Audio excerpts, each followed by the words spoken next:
Très chers frères et sœurs, et bien-aimés dans le Seigneur.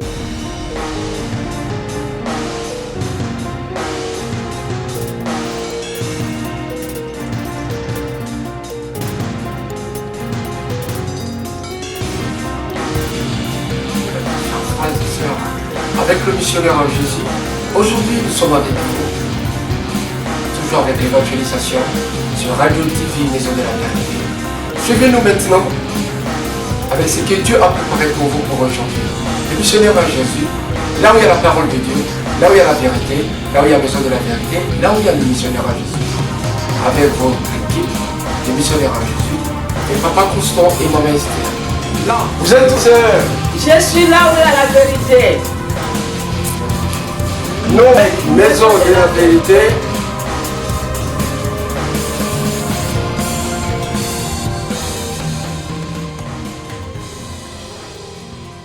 Très chers frères et sœurs, et bien-aimés dans le Seigneur, voici encore nous, le missionnaire à Jésus, devant vous. Aujourd'hui, nous avons ramené un message très puissant, les bien-aimés. Les jeunes, ils ont manifesté leur joie avec la grâce du Seigneur. Les jeunes, ils ont montré qu'il y a un Dieu qui est vivant, il est puissant. Et la vie des chrétiens, c'était chaud avec la jeunesse. C'était une grande fierté pour moi de voir nos enfants qui changent à travers la parole de Dieu. Si vous regardez d'où viennent ces enfants, d'où sont aujourd'hui, vous devez dire vous-même que nous avons un Dieu puissant, un Dieu merveilleux, un Dieu de grâce. Si nos enfants, ils ont compris qu'il y a un Dieu vivant, que nos enfants changent, et pourquoi pas nous, les parents. On a beaucoup appris de l'homme de Dieu, le pasteur Lozolo, avec l'église évangélique à Créteil. Aujourd'hui, Dieu nous a fait grâce, nous, les missionnaires en Jésus, de descendre sur le lieu et de vous ramener ce message d'aujourd'hui sur la jeunesse. Et leur thème, c'était comment vivre sa jeunesse. C'était une soirée puissante. C'était une soirée puissante, une soirée des jeunes. C'était une soirée et une journée des jeunes. Et les jeunes, ils ont manifesté leur joie. Vous verrez sur cette émission, il y a des témoignages, l'adoration, la louange, il y a plein de choses que Dieu a manifestées et nous a appris aussi beaucoup de choses à travers la jeunesse. Suivez, que Dieu vous bénisse. Merci.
On va tous faire ça. Donc tu prends ton courage. Prends ton courage.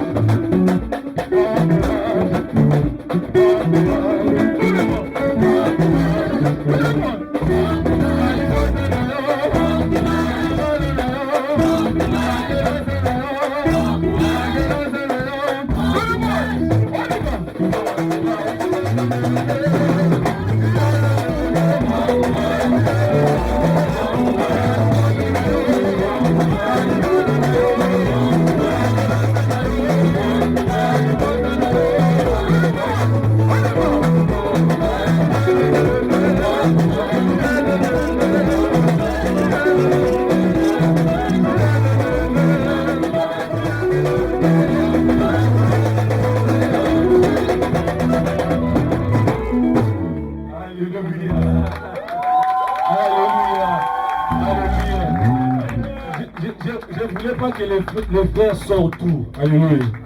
Alléluia. Il y a des choses qu'on a cachées. Amen. Parce que si on commence là, je sais que c'est. On n'aura pas le temps. Amen. Chaque chose a son temps. Amen. Est-ce que tu peux me donner un amen? Amen. Est-ce qu'il y a quelqu'un qui a 70 ans ici? Il y a quelqu'un qui a 80 ans ici. Je veux le même des jeunes. Alléluia. Alléluia. Un amen qui donne la vie. Amen. Nous allons nous asseoir. Je m'appelle Tracy, j'ai 26 ans. Donc je viens de l'Assemblée Centre du Réveil Chrétien et je vais partager avec vous mon témoignage. Je vais partager une partie de mon témoignage. Le Seigneur m'a demandé de parler de mon ancienne et de ma nouvelle identité en Christ en fait. Donc mon ancienne, celle que j'avais avant de connaître Jésus. Donc je vais vous inviter à prendre vos Bibles dans Jérémie 1, versets 5 à 9.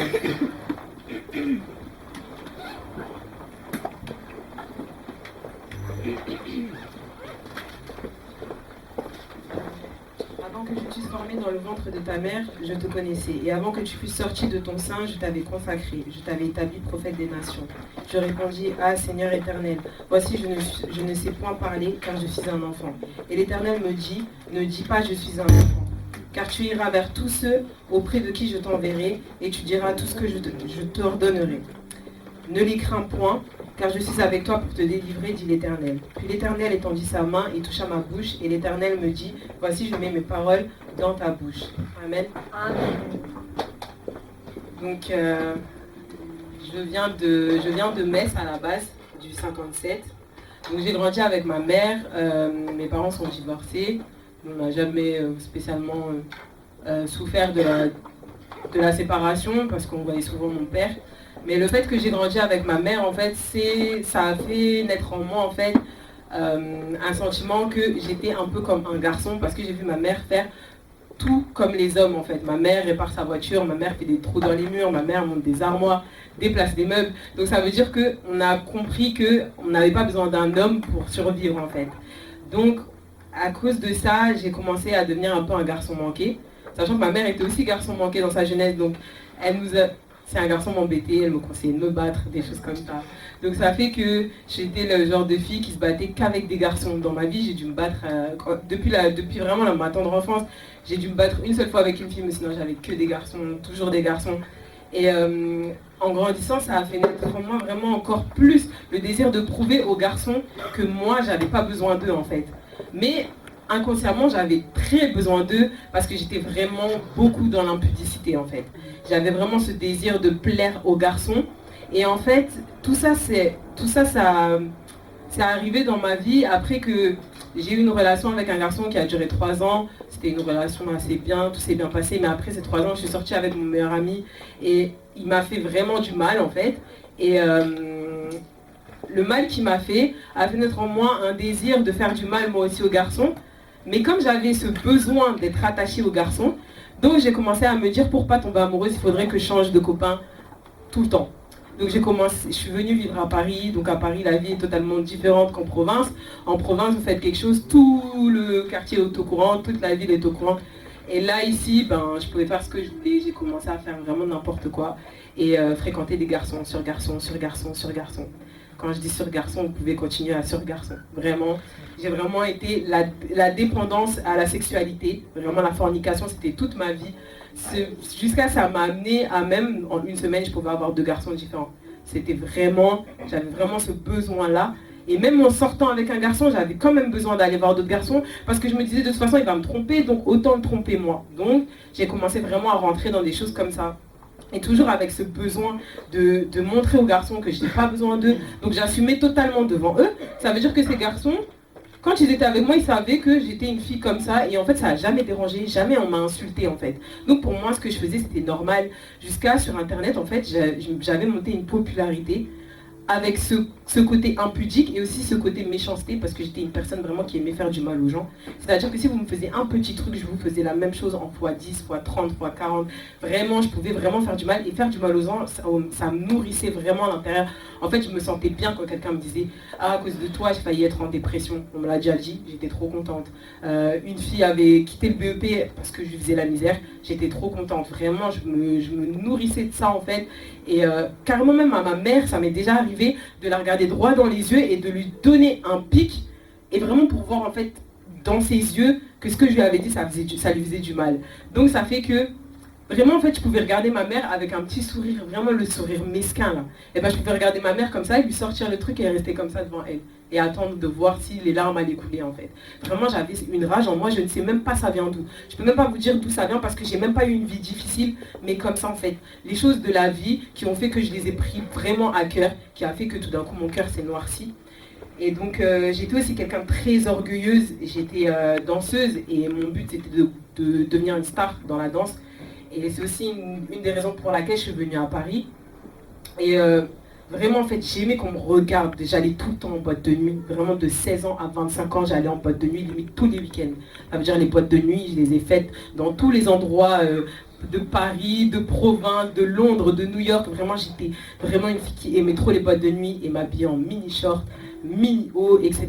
Vraiment, en fait, vraiment, Satan m'avait fait croire que cette personne que j'étais, c'était la bonne personne.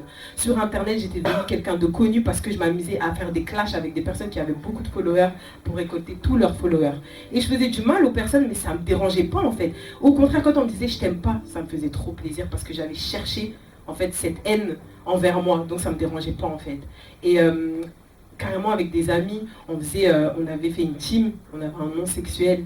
À cette époque, c'était pas vraiment la mode comme aujourd'hui où on peut assumer ces choses comme ça. Et on parlait de ça sur Twitter. Et pas tous les soirs, mais on faisait des réunions limite en message privé pour se dire tel et tel jour on allait faire ça, ça, ça. Et en fait, ça faisait le buzz. Les gens ils nous insultaient et on rigolait. Ça nous faisait trop plaisir en fait. Et c'est comme ça que j'ai commencé à avoir une notoriété sur Internet. Et cette notoriété a fait que j'ai commencé à être encore plus orgueilleuse. Et en fait, de là vraiment. J'ai vraiment commencé à croire que moi, ma personnalité était une personnalité au-dessus de tout le monde. Donc j'ai commencé vraiment à me prendre limite pour la reine du monde. Moi, je suis Tracy, vous êtes rien du tout. J'ai déménagé à Londres. À Londres, ma vie a un peu changé parce que je connaissais pas les gens, etc. Donc ça veut dire que les garçons aussi, je les connaissais pas vraiment. Et là-bas, les filles étaient vraiment encore plus impudiques que moi. Donc ça veut dire que j'étais vraiment une impudique. Mais comme j'avais ce côté garçon, ça faisait que les garçons, ils voyaient pas une prostituée en fait. Ils voyaient une meilleure amie avec qui je fais des choses. Et puis voilà. Donc ça veut dire qu'arrivé là-bas, les filles là, comme elles étaient trop entreprenantes, pour moi, elles c'était des prostituées. Et moi, ce que je faisais, c'était pas très grave en fait. Et donc là-bas, ça fait que je me suis calmée sans le vouloir. Et tout ce que je voulais entreprendre là-bas ne fonctionnait pas. Toutes les choses dans les boîtes de nuit, etc. Tout ça, ça fonctionnait pas. La danse, alors là, ça fonctionnait plus du tout. Donc j'ai tout arrêté. J'ai commencé à, on va dire, me poser. Donc ça veut dire j'avais des rapports juste avec un garçon avec qui je sortais. Et comme je sortais pas avec beaucoup de garçons là-bas, ça s'est un peu calmé. Et un jour, ma mère m'a appelé sur Skype et m'a annoncé la mort de ma grande sœur. Ma grande sœur avait 28 ans, elle avait un enfant qui avait 40 jours et un enfant qui avait 6 ans. Quand ma mère m'a annoncé ça, j'ai vu la terre, tout s'écrouler autour de moi. Et je me suis dit, ma vie, comment je vais la continuer? En plus, je suis loin de ma famille habite à Metz au Luxembourg. Ça veut dire que je suis toute seule, comment je vais affronter ça? J'étais vraiment perdue. Je suis rentrée chez moi. Déjà, j'avais moi et mon père, on se parlait plus depuis plusieurs années, parce que mon père avait appris que j'avais un copain, etc. Donc il ne me parlait plus. Mon père, c'est un papa congolais vraiment vraiment du pays, c'est le plus grand de sa famille. Donc vraiment, il y a des valeurs, etc. à respecter. Et avec ma mère, on a un peu grandi à la française. Ma mère est capverdienne, mais elle nous a un peu élevés à la française. Ça veut dire que les petits copains, ma mère, elle n'acceptait pas que j'en ai beaucoup. Donc, mais le copain que je lui ai présenté, ça ne la dérangeait pas. Et de là, en fait, il y a eu beaucoup de problèmes dans ma famille, dû au fait que maintenant mes neveux sont orphelins. Et j'ai commencé à me rendre compte que je devais avoir des responsabilités parce que je devenais la plus grande de ma famille, de tous mes frères et sœurs. Et c'est la chose qui m'est arrivée, c'est vraiment la pire chose qui m'est arrivée parce qu'en fait, avant, comme je vous disais, j'avais une vie vraiment calme. En fait, je connaissais même pas la mort. Vraiment, je peux même pas vous dire. Je ne peux même pas vous dire qu'est-ce que ça faisait de perdre quelqu'un et j'avais vraiment un cœur de pierre. Mais ce jour-là, en fait, vraiment, ce cœur de pierre, il a commencé à se détruire. Puis, le temps a passé et en fait, quand j'ai appris la mort de ma sœur, j'avais commencé à plus croire en Dieu. Ça a duré 30 minutes. Sachant que moi, Dieu, c'était vraiment un Dieu comme ça, comme quand on dit on croit en Dieu. Et voilà, mais je ne le connaissais pas, je n'allais pas à l'église, je ne suis pas du tout d'une famille chrétienne, etc. Et après, je me suis dit, mais si Dieu n'existe pas, ça veut dire que ma sœur, elle est juste enfermée dans une boîte et elle va pourrir. Donc je me suis dit non, je veux croire que comme ma sœur, c'était quelqu'un qui était en Christ, à la base, même si elle a dévié, je crois que comment Dieu l'a repris, je crois que Dieu lui a laissé une chance de se repentir. Donc j'ai envie de croire que, ouais, ma sœur, aujourd'hui, elle est au paradis. Donc de là, j'ai commencé à me dire, mais moi en fait, si je meurs là tout de suite, là, je vais où ?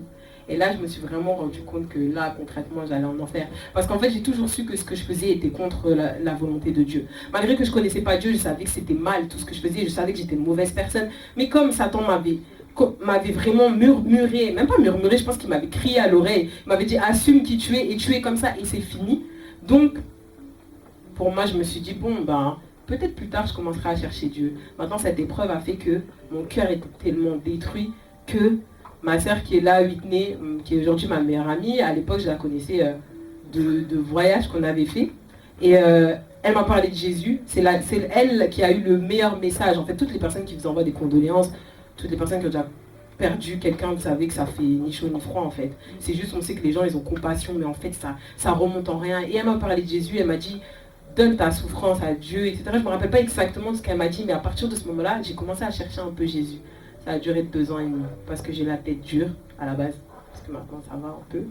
Mais j'avais la tête dure et je voulais pas des histoires de Trinité, tout ça. Moi, voilà, j'avais jamais entendu parler. Donc pour moi, il y avait le Père, le Fils, le Saint-Esprit, tout ça ne pouvait pas être ensemble. Et c'est vraiment un truc qu'on peut acquérir que par la foi. Donc ça veut dire que comme j'avais pas la foi, c'est vraiment cette histoire de Trinité, ça m'a vraiment ralenti. Et puis aussi, je me disais, mais ma vie, comment je vais faire ? Genre, moi, je vais arrêter d'aller en boîte, moi, je vais arrêter d'avoir des garçons.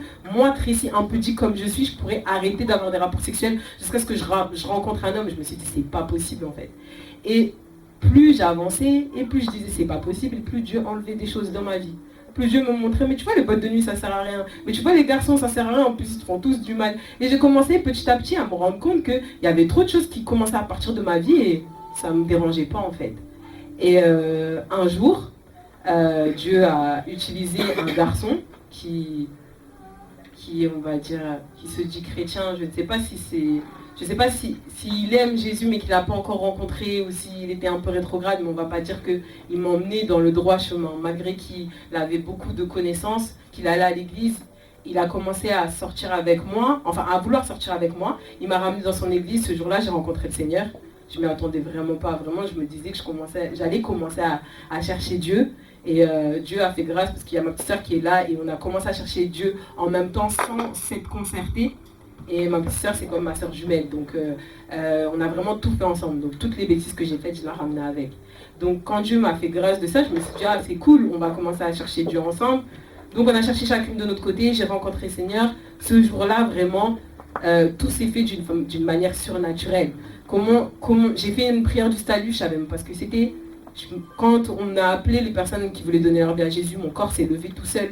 Je suis arrivée devant, tout ce que le pasteur disait, ça a résonné dans ma tête parce que elle expliquait en fait toute ma vie sans s'adresser directement à moi, mais elle disait que on avait renié le Seigneur pendant des années, que le Seigneur il a toujours été là et qu'on le savait, mais voilà, on n'avait pas envie de lui donner notre vie, et qu'aujourd'hui voilà, tout allait changer. À partir du moment où elle m'a dit que Dieu m'avait pardonné, j'ai ressenti que tous mes péchés, toute ma méchanceté, toute mon impudicité, toutes ces choses ont éclaté par terre. J'ai vraiment ressenti quand le Saint-Esprit est rentré en moi. En fait. Et quand tout a éclaté, j'ai vraiment ressenti comme quand vous arrachez un collier de perles et que toutes les perles s'éparpillent. Et en fait, quand elle me disait, tu as fait ça, j'avais mais j'avais une peine. Mais je sais pas, les larmes, elles voulaient pas couler. Et carrément, je me disais, mais Tracy, t'es bizarre. Tu sens que tu as fait du mal à Dieu, mais tu pleures pas. Parce qu'en fait, mes larmes, elles étaient juste pour la première fois de ma vie, j'allais pleurer de joie. Pour la première fois de ma vie, j'allais pleurer parce que je ressentais tellement d'amour, en fait. Quand le Saint-Esprit rentrait en moi, j'ai pleuré comme un bébé. Moi, Tracy, qui pleure jamais, même une personne qui mourrait un peu lointaine, jamais j'allais pleurer. Jamais. Vraiment, même dans ma chambre, je ne pleurais pas. Là, le jour-là, j'ai pleuré comme un bébé pendant 15 minutes où je me disais, mais qu'est-ce qui t'arrive? Et à partir de ce moment-là, Dieu m'a totalement métamorphosé. Vraiment, à partir de ce moment-là. Je suis ressortie de l'église, j'étais une autre personne. Là, j'ai compris qui j'étais. J'étais une personne qui avait de l'amour.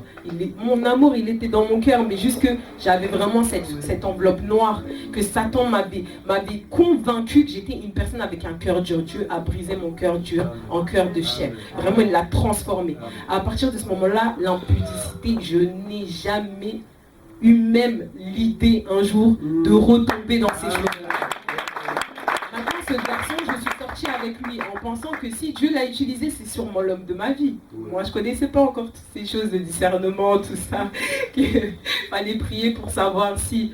Donc moi, j'ai commencé à me mettre avec lui, mais de là, en fait, Dieu l'a utilisé et Satan est venu et m'a fait retomber dans l'impudicité, pas comme on la voit, parce que quand on est dans le monde, l'impudicité pour nous, c'est juste avoir des rapports sexuels. Et ce garçon m'a fait tomber dans des choses comme s'embrasser, il venait chez moi, on se donnait la main, on se comportait comme un couple, mais on faisait rien de sexuel. Donc pour moi, c'était pas grave jusqu'au jour où il m'a laissé en me disant c'est Dieu qui m'a dit que je devais te laisser. Mais je lui disais, mais tu m'avais dit que j'étais la femme de ta vie, comment ça se fait? Non, j'ai pas compris. Puis Dieu m'a fait comprendre, mais ce garçon-là, dans quoi il t'avait ramené, c'est pas dans ça que je veux que tu sois. Et à partir de ce moment-là, Dieu m'a montré ce que ça voulait dire impudicité. Dieu m'a vraiment montré ce que ça voulait dire impudicité. Pas de bisous. Pas de bisous plus loin. Même le petit bisou, tu ne feras plus jamais ça. Tu ne prends pas cette personne dans tes bras comme ça, posée devant la télé. Il ne rentre pas chez toi. Même si c'est ton futur mari, même si c'est ton fiancé, tant que c'est pas ton mari, il ne met pas les pieds dans une pièce enfermée avec toi. Il ne t'embrasse pas, il ne te touche pas, il ne fait pas telle et telle chose, il ne fait pas telle et telle chose. Et de là, j'ai trouvé ça totalement normal en fait. Et de là, Dieu m'a commencé à me briser sur la publicité jusqu'à aujourd'hui. Les crop tops, les jupes un peu courtes, je ne peux même plus. Je suis obligée de cacher mes formes. Je ne peux même pas me balader comme ça avec un haut qui m'accuse. C'est pas possible en fait. Je ne peux même pas marcher parce que me dire qu'il y a quelqu'un qui va me regarder, un frère déjà qui peut tomber à cause de moi, alors déjà ça c'est grave, mais me dire qu'il y a des païens quand ils vont me regarder vont commencer à avoir des pensées, je me suis dit c'est pas possible. Dieu m'a brisé sur ça. Aujourd'hui, carrément Dieu nous a mis à cœur avec ma soeur de créer une marque de vêtements chrétienne où on sensibilise les filles sur ce sujet-là parce que malheureusement beaucoup de sœurs ne sont pas encore révélées sur ces choses-là et Dieu nous a vraiment donné cette chose à cœur, vraiment de prêcher, de dire aux filles qu'on doit vraiment faire attention parce que notre corps déjà est le temple du Saint-Esprit. Mais qu'avec le corps en fait, on peut vraiment faire tomber mais n'importe qui en fait sans s'en rendre compte parce que c'est pas notre bon vouloir. Quand on vient à l'église, on vient pas dans le but de faire tomber des frères. Bon, certaines, peut-être, mais en tout cas quand on est normalement brisé, il n'y a pas ça. Mais vraiment Dieu nous a fait comprendre comment, et comme je suis quelqu'un qui est très proche des garçons à la base, je sais ce que les garçons regardent chez une fille. Donc ça veut dire que même si ta jupe elle va jusqu'ici, si elle est serrée, si tu as des formes ma soeur, le garçon va te regarder. Et sans faire exprès, en fait, c'est instinctif. On est des hommes. Le péché, c'est dans notre chair. À un moment donné, voilà. Et Dieu nous a créés pour qu'on attire l'homme. Mais qu'on attire notre homme, pas les hommes des autres et pas les autres hommes. Et de là, Dieu m'a dit, prends conscience de ton identité. Et j'ai eu la grâce de faire une formation à l'église ICC qui s'appelle la formation 101. Et de là, j'ai vraiment compris en fait pourquoi j'étais sur cette terre en fait. J'ai vraiment compris. Et vraiment, je voudrais dire à je sais pas, une personne, 2 personnes, qu'on n'est pas n'importe qui. On n'est pas n'importe qui. On n'est pas le monde. On est dans le monde, mais on n'est pas le monde. Et vraiment, j'ai pris conscience que déjà, j'étais faite à l'image de Dieu. Déjà, quand j'ai compris ça, mais quand d'abord j'ai commencé à me dire, mais attends, moi je suis noire, Dieu, est-ce que toi tu es noir? J'ai pas compris pourquoi il y a des blancs, pourquoi il y a des chinois. Mais tout simplement parce qu'on est à l'image de Dieu en esprit. À partir du moment où j'ai compris que j'étais un esprit qui possède une âme dans un corps, déjà ma vie a totalement changé. J'ai déjà compris qui j'étais pour Dieu. Une perle de prix. Je suis une perle de prix, je suis la prunelle de ses yeux. Je suis l'enfant de Dieu. Jésus, le Fils de Dieu, mais moi aussi je suis l'enfant de Dieu. Donc ça veut dire que je suis qui? Vraiment, j'ai commencé vraiment à prendre conscience de ça, que je suis une ambassadrice du royaume sur cette terre. C'est-à-dire que moi, là, je dois être l'exemple pour toutes les personnes qui ne connaissent pas encore Jésus. C'est compliqué, je ne veux pas le cacher, c'est compliqué, parce que ça fait 1 an que je suis en Christ, il y a encore des choses que je dois vraiment briser. Mais un jour, à mon travail, un garçon m'a dit, de toute façon, Tracy, moi, je vois que tu n'es pas comme les autres. Tu es une personne humble, tu es une personne timide, tu es une personne dans ton coin qui ne cherche pas les problèmes. J'ai regardé, j'ai dit, ah bon? J'ai dit, hein? À partir de ce moment-là, j'ai dit, attends, Tracy, avant on disait, tu es une orgueilleuse, tu te la pètes, tu es méchante. Aujourd'hui, on me dit, tu es quelqu'un qui cherchait trop les problèmes. J'aimais trop les problèmes avant. Et là, je me suis dit, attends, si à mon travail, on peut dire des choses comme ça veut dire que là, vraiment, en fait, la gloire de Dieu commence à descendre sur moi. Je me suis rendu compte de l'importance en fait que ça avait d'avoir un bon comportement jusqu'à aujourd'hui. Les gens dans mon travail, bon, mes amis me connaissent en tant que faux folle parce que j'aime bien rigoler, mais à mon travail on ne dira jamais. On dira non, Tracy c'est quelqu'un qui aime bien faire son travail, qui fait son travail propre, les enfants l'aiment bien, etc. Vraiment ces personnes, ils ont vu une facette de ma personnalité que je ne connaissais même pas en fait. Avant que cette personne me le dise, je m'étais même pas rendu compte en fait, tellement que c'était fou pour moi en fait. Et je me suis aussi rendu compte que je suis celle de la terre, la lumière surtout sur cette terre. Donc ça veut dire qu'à travers moi les gens doivent connaître Jésus. À partir de ce moment-là, franchement, commencer à parler de Dieu, c'est devenu limite une obligation. Je n'ai pas commencé à le faire dans la rue, etc. au début, mais en fait c'était devenu tellement logique en fait. Dès que quelqu'un me faisait un compliment, j'étais obligée de dire, ah mais tu sais qu'avant j'étais pas comme ça, parce qu'avant moi j'étais une personne comme ça, etc. Et les gens me disaient, mais comment ça se fait? Et bien en fait un jour j'ai rencontré Jésus, etc. Et de là, carrément, le Seigneur, à travers moi et ma soeur, il a touché une de mes cousines qui est à la base musulmane. Il a touché, et sachant que tellement le Seigneur a fait des choses, mais depuis notre enfance, en fait, tout ça était déjà écrit. On s'en rend compte aujourd'hui, parce que le jour où moi et ma soeur, on a été baptisés chez les catholiques, ma cousine voulait se baptiser avec nous. Mais bon, sa mère lui a dit, mais nous, c'est pas comme ça. Et sachant que sa mère, c'est la marraine de ma soeur. Aujourd'hui, moi et ma soeur, on a pris notre baptême fin septembre. C'est fin septembre. Et ma cousine était là. Elle n'a pas pris le baptême avec nous, mais on sait qu'aujourd'hui, toutes les 3, on est sauvées.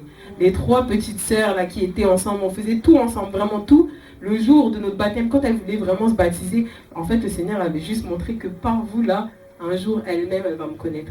Et on n'avait même pas l'intention de la convertir, en fait. Dans nos têtes, on ne s'est même jamais imaginé, parce que vraiment, ma cousine, c'est vraiment pas quelqu'un qu'on aurait pu imaginer un jour, elle allait suivre le Seigneur. Et aujourd'hui, ma cousine, qui est à la base musulmane, est devenue une personne chrétienne, qui évangélise, qui porte des t-shirts écrits Jésus. Elle est marocaine, algérienne, elle s'en fout, elle vit dans la persécution, vraiment. Elle nous raconte des histoires, des fois, je me dis, mais attends, moi, je prêche, il m'arrive même pas ces choses-là. Toi, tu évangélises juste autour de toi, à ton travail, il t'arrive des choses comme ça.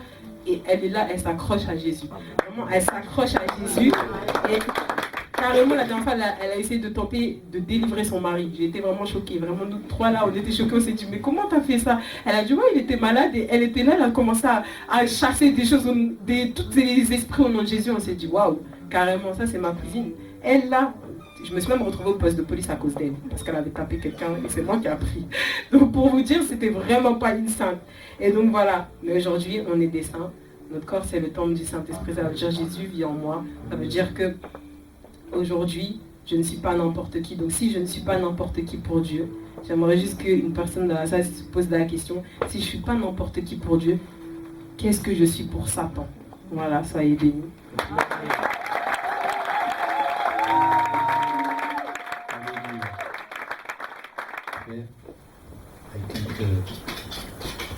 Ma sœur, on va prier pour toi. Vous savez, quand tu parlais là derrière, le Seigneur me dit que tu es Rebecca. Et pourquoi? Moi, je ne comprends pas. Pourquoi tu es Rebecca? Et j'ai compris que j'essaie un peu de vouloir chercher un peu pourquoi pas Sarah, pourquoi pas, mais pourquoi Rebecca, pourquoi pas les autres. Mais j'ai compris que Rebecca, elle avait une grâce.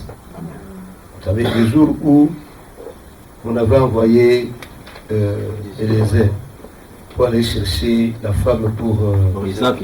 Vous savez, Eliezer n'avait pas fait un communiqué. Mais lui-même s'était dit, la femme à qui je vais demander de l'eau, en elle-même va se dire qu'il va me donner de l'eau, il va aussi donner de l'eau aux gens. Il y avait plusieurs filles qui étaient là, mais Rebecca est allée à l'heure. Et quand elle est allée à l'heure, au même moment, Rebecca a eu la révélation. C'est-à-dire que comme c'était une fille que Dieu avait déjà prévue, elle devait avoir en elle cette révélation, la pensée de Dieu. Tu as la pensée de Dieu. Hein? C'est-à-dire qu'en toi sortira une nation qui va bouleverser le monde. Ça, je te dis en tant que chante dans mon ministère. Je ne vais pas trop te dire, mais je te dirai toutes les autres choses après. Mais là, tu as une nation en toi qui va bouleverser le monde. Parce que nous sommes en ce temps de la fin. Dieu est en train de chercher de créer une armée. Voilà. Et cette armée-là, vous savez, dans l'armée, il y a beaucoup de divisions, beaucoup de brigades. Voilà. Toi, le Seigneur te donne une brigade. Ici, nous avons beaucoup là. Vous savez, antiterroristes, nous avons BIRD, nous avons... ils sont nombreux. En toi, il y a une brigade. Hein? Je vais prier pour toi. Mais je te parlerai plus tard. Tu vas venir avec tous les hommes de Dieu, ils vont s'élever, ils vont te mettre à genoux. Nous allons dire quelque chose pour toi. Parce que Dieu est merveilleux.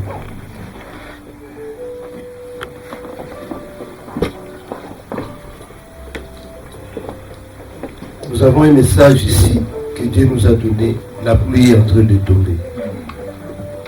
Que cette pluie tombe sur notre ici. Que la gloire du Seigneur se manifeste dans la vie de cet enfant. Et qu'elle voie les anges monter et descendre. Tout ce que Dieu a prévu dans sa vie, qu'elle le voie, qu'elle le touche, qu'elle le parle. Et rien de l'ennemi vienne ravir ce que Dieu a mis dans la vie de cette fille. Et qu'ici en France, à travers le monde, le travail qu'il est en train de faire là, il va cesser de travailler. Le Seigneur lui donne un travail. Il va partir à travers le monde entier pour ce témoignage. Il est vivant.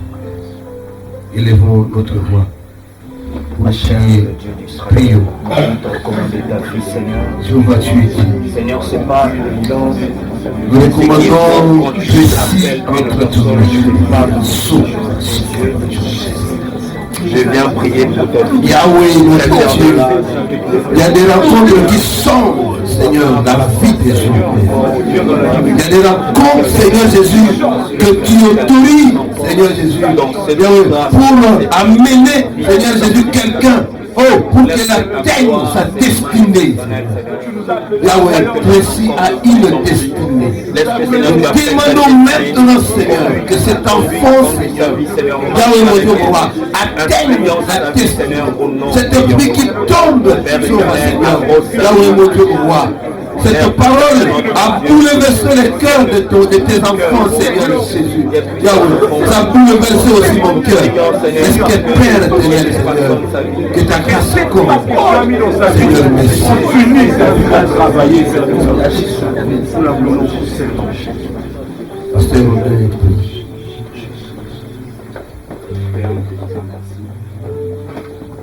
Toi, le créateur du ciel et de la terre, tu es celui lorsque tu commences, tu achèves toujours. Tu ne parles jamais en vain. Lorsque tu parles, c'est parce que tu as un but, un objectif à atteindre. Si tu as montré à ton serviteur, c'est parce que tu veux confirmer quelque chose dans la vie de notre ici. Et aujourd'hui, cette chose est confirmée au nom de Jésus. Amen. À partir d'aujourd'hui, sa vie est changée. Il y aura un avant et un après 18 novembre 2016. Comme tu es le Dieu qui se manifeste et tu es derrière la parole de tes serviteurs, Tracy parcourira le monde entier pour pouvoir annoncer la bonne nouvelle du royaume. Jésus, sois son secours, sois sa force, et que seule ta grâce, qui est une faveur imméritée, elle ne mérite pas, mais elle a trouvé grâce au-devant de toi. Sois béni de maintenant et à jamais, au nom de Jésus-Christ. Merci Seigneur. Amen. Amen.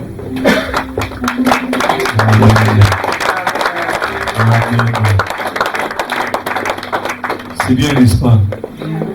C'est bien, n'est-ce pas? J'ai 24 ans et ça fait 1 an et 5 mois que je suis en Christ.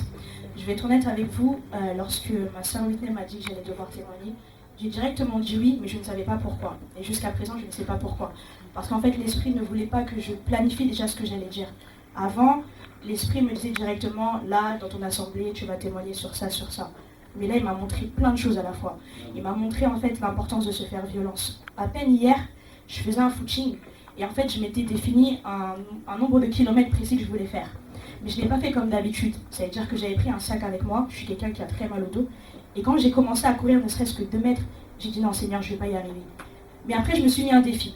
J'ai dit bon Seigneur, je voulais courir du travail jusqu'à la maison. Mais là, je vais faire la moitié de la course. Donne-moi au moins la force d'arriver à la moitié de la course. Et en fait, quand j'avais défini mon chemin, je ne me rendais pas compte que ça faisait 3 km pile. Et que j'avais déjà fait les 3 km. Donc quand je courais, plus je courais et plus Dieu me parlait. Dieu me disait, tu vois, t'as mal, mais continue encore. Tu vois, t'as mal, mais continue encore. Tu vas faire mieux, t'inquiète pas, continue.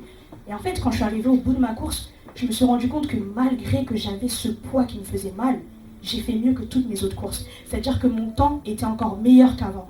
Et en fait, par rapport à mon témoignage, ça m'a montré en fait d'autres choses dans ma vie. C'est-à-dire que je suis née dans une famille, dans le monde on appelle ça être chrétien, mais quand on est en Christ, on sait que c'est pas être chrétien. Parce que quand tu es chrétien, ça veut dire que tu agis comme Christ. Et moi en fait, je n'agissais pas comme Christ. Ça veut dire que je suis arrivée en fait, à la base, je suis née au Congo-Brazzaville. Quand je suis née en fait, à mes 5 ans, j'ai vécu la guerre. Grâce à Dieu, je m'en souviens pas. Mais quand on me dit ce que j'ai dit au psychologue, je me dis waouh, Dieu était vraiment avec moi. J'ai vu des morts devant moi, j'ai vu des corps devant moi. Mais Dieu a fait que je ne suis pas morte en fait à ce moment-là, que je sois là aujourd'hui devant vous. Et en fait, je suis arrivée en France pendant quelques années et je suis repartie à mes 8 ans en fait au Congo. Et j'ai ma grand-mère qui est très dans la foi. Ce qui veut dire en fait, je prenais exemple sur elle. Donc je la voyais à l'église, j'allais à l'église. Je lisais la Bible. Et en fait, j'étais tellement en fait en pointe dans la parole, j'aimais tellement la parole que je me voyais pasteur. En fait, à l'école des enfants, je me battais. Dès que la maîtresse elle disait quel verset, je me battais directement, je voulais. Mais quand je suis revenue en France, vu que j'avais pas en fait un modèle en Christ, je suis directement revenue dans le monde. J'étais enfant, donc je jouais, j'ai grandi, j'ai commencé à rentrer dans l'impudicité, à avoir de la fornication, aller en soirée. J'ai même commencé à rentrer dans des vices dans lesquels je ne voulais pas rentrer, c'est-à-dire l'alcool. Parce que j'avais vu les dégâts que l'alcool avait fait dans ma famille. Et je m'étais dit, Lauriane, quand tu vas grandir, tu ne dois pas boire l'alcool parce que ça a fait des dégâts dans ta famille. Mais je suis arrivée à un stade, en fait, j'étais tellement dans le monde que j'ai commencé à boire. Vous savez, quand on est avec les amis, on se dit, bon, tout le monde est en train de boire, donc on va boire. Et j'ai bu. Et je ne me rendais pas compte qu'à un moment donné, ça devenait un vice. C'est-à-dire que du lundi au dimanche, si je pouvais boire, je buvais. Mais devant ma famille, je montrais autre chose. Je faisais en sorte d'arriver comme si j'étais sobre, j'allais en soirée, mais ça ne se voyait pas. Je montrais une image, en fait, qui était autre. Et à un moment donné, en fait, Dieu a fait que j'ai perdu tout mon entourage. C'est-à-dire que tous mes amis, ceux avec qui j'étais tout le temps, plus rien. Donc je me suis retrouvée toute seule. Et logiquement, en fait, par émotion, la seule chose que je me suis dit, bon, bah comme je suis toute seule, je vais commencer à chercher Dieu. Donc j'ai commencé à chercher Dieu, je suis venue vers ma soeur Whitney, c'était en 2013, mais quand je suis venue, en fait, je ne me rendais pas compte que c'était par émotion. Et quand c'est par émotion, on ne reste pas aussi longtemps qu'on le devrait. Donc j'ai commencé à chercher Dieu. Et je parlais, pourtant je disais des choses, je proclamais des choses au nom de Dieu, mais je ne le connaissais pas. Ce qui fait que quand en fait le diable, parce qu'il faut savoir qu'il y a des bénédictions qui viennent de Dieu, mais il y a des bénédictions qui viennent du diable. Et moi à ce moment-là, le diable, il m'a redonné un entourage. Un entourage qui en fait, malgré que j'avais pris les eaux du baptême, je suis retombée dans la fornication, je suis retombée dans les soirées, je suis retombée dans l'alcool, et c'était encore pire qu'avant. C'est-à-dire qu'à un moment donné, je suis arrivée à un stade et je me regardais dans le miroir, je me disais, mais c'est qui cette fille? J'avais l'impression en fait de regarder mon corps faire des choses, mais que j'étais pas dedans. Je comprenais pas pourquoi mon corps allait aller là-bas alors que moi je voulais aller là-bas. Mais je laissais faire, je laissais faire. Et un jour en fait, je suis sortie avec je dirais pas vraiment un chrétien, mais aujourd'hui il l'est. Et en fait, quand j'ai commencé à sortir avec lui, la première chose que je lui ai dit, parce qu'il m'a parlé directement de Dieu, donc ça m'a choqué, je me suis dit, ah, quelqu'un qui vient te rencontrer directement te dit pourquoi tu ne vas pas à l'église. J'ai commencé à lui dire, je sais pas, j'irai peut-être bientôt, je sais pas, je me préoccupe pas. Et comme j'étais dans le monde, ma première réflexion c'était de lui demander, sinon, vu que tu es chrétien, on a le droit de faire des rapports ou pas? Il me dit non, je dis gloire à Dieu, d'accord, il n'y a pas de souci, j'accepte, je vais tenir. Mais le truc c'est que moi, même si j'avais dit que j'allais tenir, au final c'est lui qui a craqué et qui est venu me tenter. Et il m'a tenté et nous sommes retombés dans la fornication. Et à un moment donné, en fait, vu qu'à un moment donné j'ai connu la parole, je me suis arrêtée, j'ai dit non Seigneur, attends, t'avais un homme de Dieu, il te servait, et par moi Satan m'utilise pour le faire tomber, non je n'accepte pas. Donc à ce moment-là, j'ai commencé à me dire non, je vais peut-être commencer à vraiment chercher Dieu, à marcher avec lui, à vraiment essayer de connaître sa parole en fait, parce que certes on est jeune, mais on ne doit pas être jeune comme les autres, c'est-à-dire que ceux du monde ne doivent pas pouvoir se dire oh elle est chrétienne, elle va en soirée donc je vais être pareil. Non, je dois totalement être différente. Et je suis arrivée justement, comme je disais, à ce stade-là où en fait un jour, j'étais dans ma maison et je me suis dit que j'allais aller à l'église. Mais en fait je me regardais dans le miroir, je me disais mais il y a un truc qui va pas. Il y a un truc qui va pas, chanter, que je tremblais comme si je voyais un démon en face de moi mais je me regardais. Et du coup à ce moment-là, j'ai décidé de me faire violence. Exactement le même message que Dieu m'a donné hier. Et j'ai commencé à parler dans le miroir. J'ai dit, toi Satan, toi qui es dans ma vie, toi là, c'est toi que je regarde dans le miroir en me regardant moi. J'ai dit, peu importe ce que tu comptais faire, mais toi et moi aujourd'hui on va aller à l'église et tu vas sortir. Amen. Toi et moi aujourd'hui on va aller à l'église, je ne sais pas comment tu agis dans ma vie, mais toi et moi on va aller et tu vas sortir. Et bizarrement, on est parti en fait, c'était un dimanche, et le dimanche à 10h, il n'y a jamais la délivrance, c'est toujours à 15h. Mais comme j'avais proclamé, Dieu a fait en sorte que le pasteur a commencé directement par une prière de délivrance. Et la chose qui était en moi est sortie à l'instant même où le pasteur a parlé parce qu'il était loin du Saint-Esprit. Et à ce moment-là, en fait, c'est là où tout a commencé à changer, où j'ai commencé à me dire, bon, j'ai été délivrée de certaines choses, la fornication, ça ne me disait rien, mais j'avais encore l'alcool. Et à l'ancienne, justement, mon ancien copain me disait, il faut que tu arrêtes l'alcool. Je dis, oh, toi, hein, tu me laisses tranquille. Et un jour, en fait, j'ai compris qu'il y a des vices, en fait, il ne faut pas chercher forcément à l'enlever de toi-même. Il y a des vices dont tu as besoin de demander à Dieu, de dire à Dieu, Seigneur, je n'arrive pas sans toi, aide-moi, j'ai besoin de ta force. Toi qui m'as fait, tu sais comment tu peux m'aider. Et j'ai fait cette prière et un jour, j'allais comme ça dans ma voiture, Dieu m'a dit que tu arrêtes l'alcool. Et depuis ce jour, je n'ai pas touché une seule goutte d'alcool. Je n'en ressens même pas le besoin ni le plaisir. C'est-à-dire que quelqu'un peut boire de l'alcool à côté de moi, mais ça ne me fait rien. C'est comme si je n'avais jamais bu d'alcool. Mais vraiment comme si c'est quelque chose que je ne connaissais pas du tout. Et ça a continué encore et encore. Et vous savez, quand Dieu vous appelle et que vous êtes jeune, ça veut dire que vous avez aussi une responsabilité. Vous avez une responsabilité dans votre famille. Est-ce que dans votre famille, quelqu'un prie? Moi, dans ma famille, il n'y avait que ma grand-mère. Et parce que ma grand-mère intercédait pour moi, il y a des accidents que j'ai évités. Il y a des camions qui me sont rentrés dedans. Les policiers eux-mêmes disaient normalement je devais être morte. Mais parce que il y avait ma grand-mère qui priait pour moi, qui insistait, qui restait dans la persévérance. Elle me parlait. Et juste parce qu'elle insistait, en fait, aujourd'hui je peux être là. Et en fait, je voudrais dire aussi à quelqu'un ici, peu importe ce que tu as fait, peu importe ce que tu as fait même avant de venir, en fait, il faut que tu te rendes compte, en fait, que tu es peut-être même le pilier de ta famille spirituellement. J'ai vécu une épreuve, en fait, il y a quelques mois, et j'aurais jamais pensé que j'aurais vécu ça. Parce que moi, en fait, j'avais un problème avec la mort. J'avais perdu mon père quand j'étais jeune, et pour moi, c'était un problème. Si quelqu'un me parlait de venir à une veillée de prière, je disais, tout ce qui est veillé, mort, je ne suis pas dedans. J'avais un problème avec la mort. Et en fait, Dieu a voulu briser ça. Il a permis qu'en fait, qu'une de mes cousines, que je ne connaissais pas, qui a eu 17 ans récemment, en fait, était très malade. Elle avait la drépanocytose, mais à un stade très élevé. Et comme au Congo, c'était maltraité, quand elle est venue ici, elle est venue au mois de juin, j'avais pas encore la possibilité de la voir. Mais Dieu était déjà en train de préparer quelque chose. Et en fait, quand j'ai eu l'autorisation de la voir, c'est quand les médecins ont estimé qu'il ne lui restait qu'une semaine à vivre. Et la première question que mes soeurs et mes frères m'ont posée, c'est est-ce qu'elle est en Christ? J'ai dit je ne sais pas, je ne la connais pas. Donc du coup, la première chose qui a été comme réflexe, c'est quand on a prié, on a commencé à demander à Dieu de permettre qu'elle ait cette rencontre avec lui en fait. Et après, on a eu l'autorisation de venir à l'hôpital. Donc la première fois que je suis venue à l'hôpital, je voyais ma cousine qui faisait des grimaces. Je sentais qu'elle avait mal, mais quand je la regardais, je me disais mais ça c'est pas quelqu'un à qui il reste une semaine de vie. Et je priais. Et en fait, à chaque fois qu'elle faisait des grimaces, je lui disais pense à Jésus. je lui parlais, je lui chantais des chansons de Dieu, je lui parlais encore et encore. Ce qui fait qu'en fait, les 1 semaine ont été dépassées, les 2 semaines ont été dépassées. Et en fait, un jour, Dieu m'a fait comprendre, à 4 h du matin, il m'a dit, prie pour récupérer son âme, tu dois récupérer son âme. Et j'ai commencé à prier, il était 4 h du matin, j'ai commencé à prier, j'ai prié. Et dès que j'avais fini en fait de prier par rapport à ça, je sentais qu'en fait c'était le moment pour qu'elle parte, mais la chair me disait non, Dieu m'a dit de racheter son âme, donc pourquoi elle va partir? Et même pas 1 heure après, en fait je reçois l'appel de ma tante, et ma tante m'annonce qu'elle est décédée. La première réaction que j'ai eue en tant que charnelle, c'est pleurer, me dire mais Dieu pourquoi? Mais en même temps, moi qui avais la peur de la mort, j'ai dit à ma mère, non, il faut que j'aille voir le corps de ma soeur, je veux voir si elle est vraiment partie en paix. Et quand je suis venue en fait, à ce moment-là, c'est comme si Dieu m'a montré, tu vois, tu as une responsabilité spirituelle aux yeux de ta famille.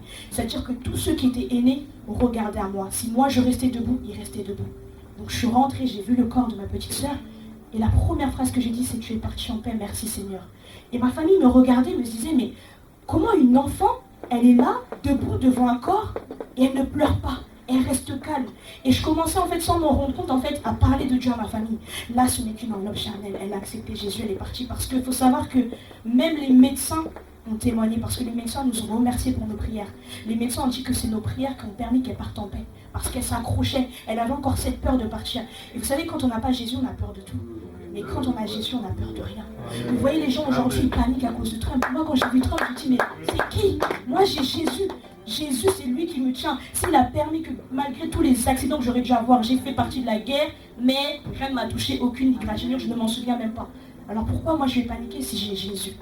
Et en fait, pendant tout ce processus-là, en fait, je ne me rendais pas compte. C'est après, quand j'ai commencé à réfléchir, j'ai vu que j'ai participé pour choisir le cercueil. J'ai participé dans toutes les étapes, en fait, par rapport à sa mort. Et je voyais ma famille qui me disait, mais tu te rends pas compte, mais c'est toi notre force, en fait. On voit que tu pleures pas, on se dit, attends, l'enfant ne pleure pas. Et je ne suis pas la plus grande de mes cousins. Je suis l'une des plus petites. Et la plus grande était devenue plus petite. C'est-à-dire qu'à ce moment-là, c'était moi. Et je ne me rendais pas compte. Je me disais, bon, Seigneur, je me rendais compte quand même d'un côté que c'était vraiment Dieu qui permettait. Parce que moi, je me disais toujours, un corps là, inanimé, pardon. Un corps, je ne peux pas. Mais là, je me tenais devant son corps. Je pouvais la regarder. Et je regardais les gens pleurer. Je me disais, en fait, mais vous pleurez, elle a une grâce.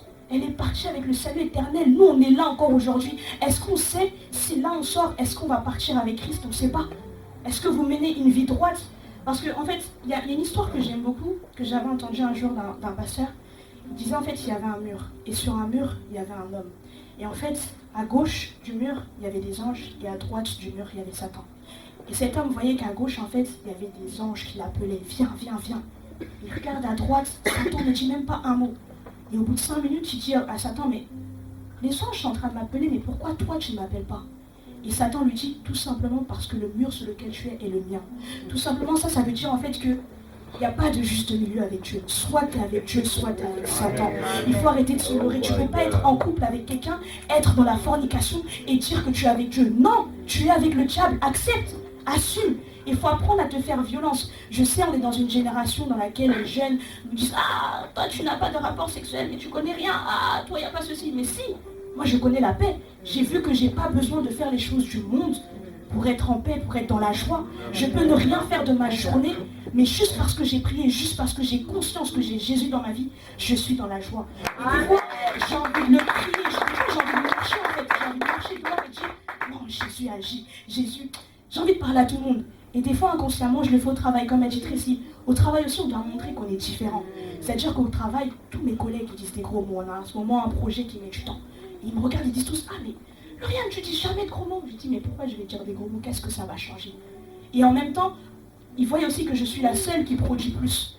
Donc ils me disent, mais comment ça se fait que toi tu produis plus? Mais moi je sais qu'avant d'arriver au travail, je dis, Seigneur, permets-moi de faire la différence. C'est ça en fait. C'est que je me dis, avant chaque matin, j'ai fait cette expérience. C'est-à-dire que chaque matin, je dis, Seigneur, permets-moi de faire la différence. Dès que je me mets devant, je fais la différence. Si un matin je ne dis rien, je suis comme eux. Je ne fais rien. Et en fait, c'est vraiment pour montrer qu'en fait, chaque jour, en tout temps, peu importe ce que tu fais, tu es un témoignage. C'est-à-dire que quand on te voit, on doit se dire, oui, elle est jeune, mais elle est différente. Mais qu'est-ce qu'elle a de différent? C'est Jésus. En fait, tu évangélises. Et comme il disait aussi Sœur Tracy, c'est que tu évangélises non seulement par tes attitudes, par tes tenues, mais en toute chose. Lorsque tu parles, tu t'adresses à quelqu'un, adresse-toi différemment. On ne peut pas faire les choses du monde. Les modes, tout ce qui est dans la mode, on doit abandonner. On doit faire un choix clair, net et précis. Et aujourd'hui, je sais, parce que Dieu, toutes les 2 semaines, enfin pendant 2 semaines, Dieu me montrait vraiment l'importance que chacun puisse voir le pilier qu'il est dans sa famille. Et je sais qu'aujourd'hui, il y en a qui se rendent compte qu'ils ont un poids, Mais si toi, tu ne pries pas pour ta famille, quand le diable va te demander l'âme de quelqu'un de ta famille, Dieu va te dire quoi? Il n'y a personne qui prie. C'est comme ça que les jeunes partent. Mais toi, tu as une responsabilité. Il faut qu'aujourd'hui, en fait, tu te fasses violence. Tu te rends compte que non, tu ne peux pas être égoïste. Et ça, c'est ce que je me disais quand il y avait la délivrance. À un moment donné, je me disais, bon, moi, je suis délivré, c'est bon, je dois arrêter. Et Dieu m'a dit, tu es délivré, mais tu as ta famille à délivrer. Donc, vous aussi, en fait, on doit se rendre compte qu'on arrive à un temps où le diable est en train de dominer notre génération. Et on vit des épreuves, justement, pour être des témoignages. Pour dire que si moi, Dieu, il a pu faire ça, pour toi, il peut faire encore mieux. Voilà. Moi, Dieu m'a épargné la mort. Dieu m'a permis d'avoir la vie. Dieu a fait que j'ai vécu des épreuves. Dieu a fait que même à travers la mort, aujourd'hui, je peux témoigner de sa gloire. Je peux témoigner que oui, il est vivant. Je peux témoigner que oui, quand tu l'implores, quand tu lui demandes avec un cœur sincère, il agit. Mais toi aussi, tu dois te dire non. Moi, je témoigne, mais toi aussi, tu peux témoigner. Toi aussi, tu peux témoigner. Tu ne dois pas tout le temps, en fait, écouter les témoignages des autres. Et moi, c'est ce que je me disais avant. J'écoute les témoignages, mais moi aussi, je dois être un témoignage. Il faut vraiment prendre conscience de ça, en fait. C'est que nous-mêmes, on est des témoignages. Je ne peux pas toujours, en fait, s'attarder et se dire, bon, elle a fait le témoignage, c'est bon, on s'arrête là. Non! Il faut que toi aussi, quand tu rentres, demain, tu puisses dire, ah! Dans cette soirée, quand j'ai prié, Dieu m'a répondu. Tu dois, en fait, te dire que là, je suis venue d'une manière, mais je dois repartir différemment. Et moi-même, moi, la première, je suis venue d'une manière, mais je dois encore apprendre encore ce soir. Je dois encore apprendre parce que Jésus a tant de choses à nous apprendre. Jésus a beaucoup de choses qu'il veut faire à travers nous. Donc voilà, moi, c'était vraiment ça que je voulais partager avec vous. Le fait de percer de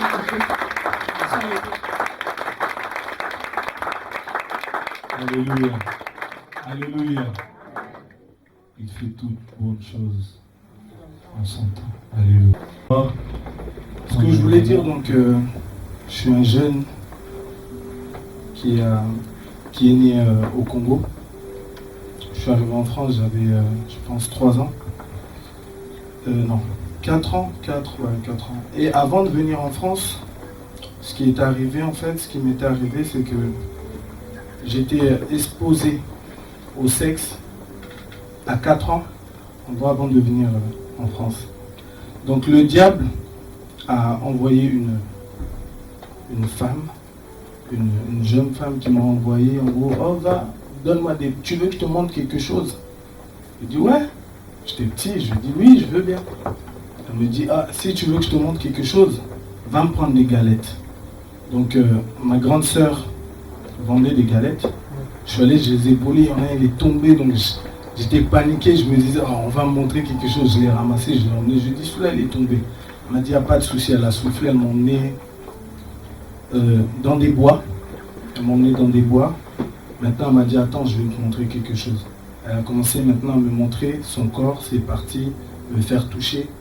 Et depuis cet âge-là, depuis l'âge de 4 ans jusqu'à, on va dire, ça fait 3 ans, ouais, jusqu'à 2-3 ans, j'étais dans la fornication, mais à un niveau vraiment, je peux pas, je sais pas comment vous expliquer, à un niveau vraiment au-delà même de au-delà.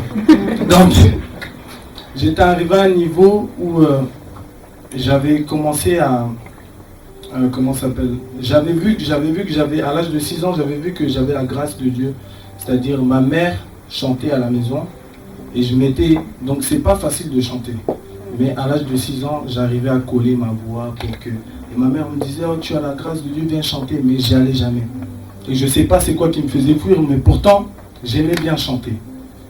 Arrivé à l'âge de 11 ans, j'ai commencé à vendre la drogue. Comment ça s'est passé? Donc, il y a un grand, il est arrivé, il m'a passé un sac. Il m'a donné un sac, il m'a dit, oh, petit cours, va donner là-bas. Et comme il y avait la police et que moi je courais vite, Donc, ils m'ont donné le sac. J'ai fait 100 mètres. J'en ai le sac aux autres. Depuis, ils m'ont pris leur cobaye. Ils commençaient à me donner des noms. Chasseurs de lions. Donc, ils me donnaient des noms. Et moi, je ne comprenais pas ces noms. En gros, ces noms-là avaient des... comment je peux dire voilà. Ils avaient des significations et des impacts dans ce que je faisais. Chasseur de lions. Donc, moi, s'il y a quelque chose, donc, dès que je prends, donc, ils savent déjà... Ah, ainsi. Lui, la police, non. Donc, ça m'arrivait à l'âge de 12 ans déjà de réfléchir. Quand je cours, il y a la police. Je rentre dans la scène. Là, c'était quand j'étais encore sur Paris. Donc, je rentre dans la scène.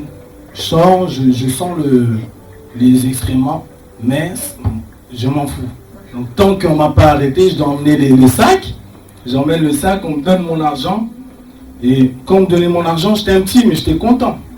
Oh, dans tout le quartier, c'est moi le petit qui gagne plus d'argent. Jusqu'à que je suis arrivé à Lyon. À Lyon, quand je suis arrivé à Lyon, j'ai eu un beau-père. Et l'arrivée du beau-père, ça a impacté encore. Ça a impacté encore ma vie. Donc là, c'était plus trop la drogue, c'était plus la bagarre. Donc moi, s'il y en a un, donc on ne peut pas se regarder, on ne peut pas se croiser les yeux. Si on se croise les yeux, on est obligé de se mettre les... Donc on est obligé, donc si on se croise les yeux, tu es obligé de serrer tes poings. Si tu ne serres pas tes poings, donc tu ramasses direct. Donc après, je commençais à sentir que à ce moment-là, aujourd'hui, je comprends que je commençais à être renfermé. Pourquoi? Parce qu'il y avait une personne, en gros, je manquais d'amour. Je commençais à manquer d'amour. Excusez-moi, comme je dis, j'ai rien préparé. Je commençais à manquer d'amour. Et cet amour-là que moi, je manquais, je commençais à l'exprimer en fait dehors. Et quand, en gros, à la maison, on me tapait ou quelque chose, donc ça pétait dehors. Il fallait que ça pète dehors. Donc il fallait vraiment que je sorte les poings, ça pète dehors. Mais à la maison, tout le monde, en gros, les grandes personnes quand ils me voient, disent que oh, mais cet enfant est gentil, cet enfant est comme ça, cet enfant est respectueux. En gros, c'était l'image que je montre aux gens. À l'époque, on me disait que oh, cet enfant est gentil, comme ils disaient, oh, moi non respect, moi non boy, cet enfant est respectueux. Mais en gros, ce que je faisais, c'était pas ça. Donc c'était que le diable essayait de masquer. Le diable essayait de masquer le moi que j'étais en vrai pour montrer une autre image pour que personne ne remarque ce que j'étais. Jusqu'à ce que, en grandissant, arrivé à l'âge de 17 ans, bon, je suis sorti avec plein de filles. Bon, on peut dire, un jour, je me suis mis à compter. Donc le nombre était de plus de 300 filles. Je parle juste de fornication. Jusqu'à l'âge de 17 ans, je me suis mis au... C'est une chose que j'ai jamais dit. Je me suis mis au porno. Donc un jeune garçon, je venais de la Suisse, un jeune garçon m'a appelé. Il m'a dit ainsi, viens avec moi, on doit aller voir une fille. Et moi, quand j'entendais juste le fille, pour moi c'était waouh, ça va péter, on va voir des filles, on va s'amuser. Je suis allé avec cette personne, on est parti, il m'a fait rentrer dans un train, j'ai pris un autre train. J'ai dit mais on va arriver quand? Il m'a dit on est arrivé, j'attends, mais les filles ils arrivent comment? Oh, elles arrivent en voiture, je vois un mec chauve, il arrive. Donc je sais pas, il arrive, je le regarde comme ça, je me dis non, cet homme est un peu bizarre. Je dis mais c'est qui cet homme? Oh viens, on arrive quelque part en voiture, l'autre il dit oh t'as déjà des blagues. Donc c'est devenu flou. Donc je voyais qu'une femme, un homme a emmené sa femme pour que sa femme ait des rapports avec 4 garçons. Lui il est là, il regarde, il est content. Donc je me suis dit non, ça commence à être un peu bizarre. Depuis que j'ai fait ça, continuez à faire ça. Pendant une année, je me suis arrêté, j'ai continué à vendre la drogue. Mais à ce moment-là, j'ai compris que ma mère priait pour moi. Ma mère priait beaucoup pour moi. Et avoir une maman qui prie, c'est une grâce. C'est une grâce. J'ai compris que c'était une grâce parce que tout ce que je voulais faire, quand je sortais de la maison, je rentrais. À chaque fois, elle disait, oh, elle me regardait et me dit, yo, Mimi Bilo. À chaque fois, il me disait, pourtant, j'avais rien sur moi, il me disait, yo, zo, Mima Bilo, mo anandako. En gros, toi, t'emmènes des choses suspectes ici dans cette maison. Je dis, mais j'emmène quoi? Et je voyais que son mari, il était toujours contre moi. Ça fait que son mari, en gros, comment je peux dire, il forçait que ma mère soit contre moi, en gros. Il avait été, comment ça s'appelle? Ado. Merci. Il la mettait à dos. Ça fait que moi, quand il la mettait à dos, on t'appelait, fais ça, nanani. Ça fait que moi, je faisais ça à l'école. Professeur, donc j'avais un cœur dur, c'est-à-dire le prof ou n'importe qui, tu peux être même directeur de l'école. Donc pour moi, t'es petit. Pour moi, t'es petit. Donc tu peux arriver, je te mets les bras comme ça, tac. Donc ça ne me regarde pas. Jusqu'à que j'ai commencé à... Donc ma mère commençait, elle ne comprenait pas en fait. C'est quoi ce phénomène, pasteur, l'autre, un tel, diacre, tout. Il y en a, ils sont arrivés, m'ont dit, oh non. Ils lui ont dit, ah, ça c'est la sorcellerie. Donc c'est simple de dire à une personne, ça c'est la sorcellerie, sans l'examiner vraiment. Sans savoir qu'est-ce que ce frère-là, en fait, qu'est-ce qui se passe en lui. Quel problème a causé cette chose-là. Mais ma mère n'arrivait pas à voir pourquoi elle était aveuglée. Elle était aveuglée jusqu'au jour que je lui ai expliqué, maman, est-ce que tu savais que je vendais la drogue? Maman, est-ce que tu savais que j'avais fait ça? Est-ce que tu savais? Et le fait qu'elle a pleuré, en gros, ça me dit ça. Je ne sais pas comment ça me faisait. Je ne sais pas comment ça se faisait. Et je ne sais pas qu'est-ce qui a fait que j'arrête tout ça. J'ai compris que c'était la grâce de Dieu. Et au moment que j'ai compris que c'était la grâce de Dieu, j'ai commencé à servir Dieu. Et quand j'ai servi Dieu, c'était aussi par non, c'est... En gros, c'est une fille que je suivais, qui m'ont... Bon, malgré que j'avais arrêté certaines choses, mais je visais toujours les filles. C'était une fille qui m'avait emmené à l'église. En gros, moi, je disais que, ah non, moi, je vais me poser avec cette fille. Moi, c'est la fille qu'il me faut. Là, je suis venu à l'église, tout ce que je fais, c'est pour elle. Si je vais chanter, c'est la fille, là. Si je chante, je joue la drum, c'est la fille, là. Il faut que moi, la fille soit intéressée par ce que je fais. Et, est-ce qu'on peut interpréter? Parce que j'ai envie de rentrer en lingala, quelquefois. Là, c'est dur. Ouais. Et après, quand la fille maintenant me dit que non, en fait, moi je t'ai juste emmené à l'église pour faire ci. Nabaye maman. Je suis parti. Quand la fille là ne voulait pas, c'est que moi quand j'ai plus, c'est que moi je préférais et je l'ai laissé. Et après cette fille là, j'ai commencé à sortir avec une maman, sa fille, la fille de sa fille. Donc ma vie était en fait que quand j'arrête, je me dis que j'arrête, bah, ça devenait encore plus fort. Et quand je me disais que non, cette fois-ci j'arrête, je me trouvais que la maman me demande de... Donc c'est la maman qui vient, oh je t'aime. Je dis mais moi, toi t'es comme ma mère, je ne veux pas t'aimer. Donc à force de me dire que moi je t'aime, moi là, je dis non. Oh my God. Je lui dis non. Quand je lui dis non, je sentais que je sentais que ça devenait, donc la pression devenait encore plus forte. Et le diable, en gros, m'utilisait parce que, bon, c'était, comme on dit, les péchés mignons. Pour moi, les péchés mignons, c'était vraiment, c'était pas le sexe, mais c'était la femme. C'était même pas le sexe, moi, c'était la femme. C'était que être avec la femme, là. Donc, jusqu'à que la maman, là, m'a utilisé, donc, des mamans m'ont utilisé, donc, je sais pas comment le Seigneur m'a tiré de là. Je sais pas comment le Seigneur m'a tiré de là.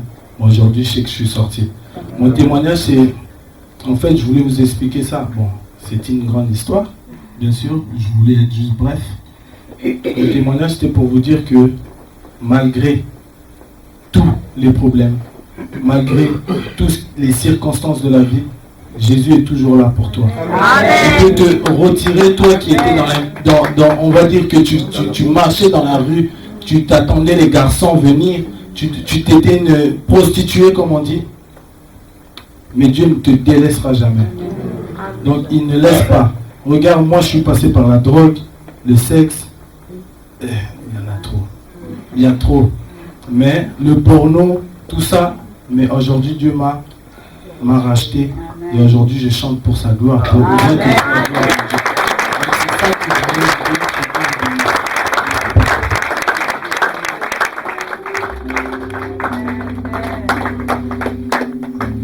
Amen. J'aime bien ces frères. Ils m'inspirent beaucoup.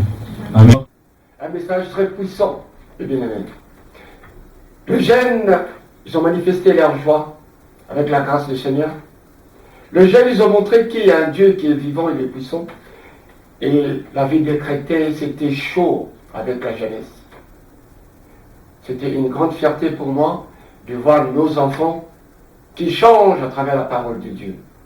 Si vous regardez d'où viennent ces enfants, d'où sont aujourd'hui, vous devez dire vous-même que nous avons un Dieu puissant, un Dieu merveilleux, un Dieu de grâce.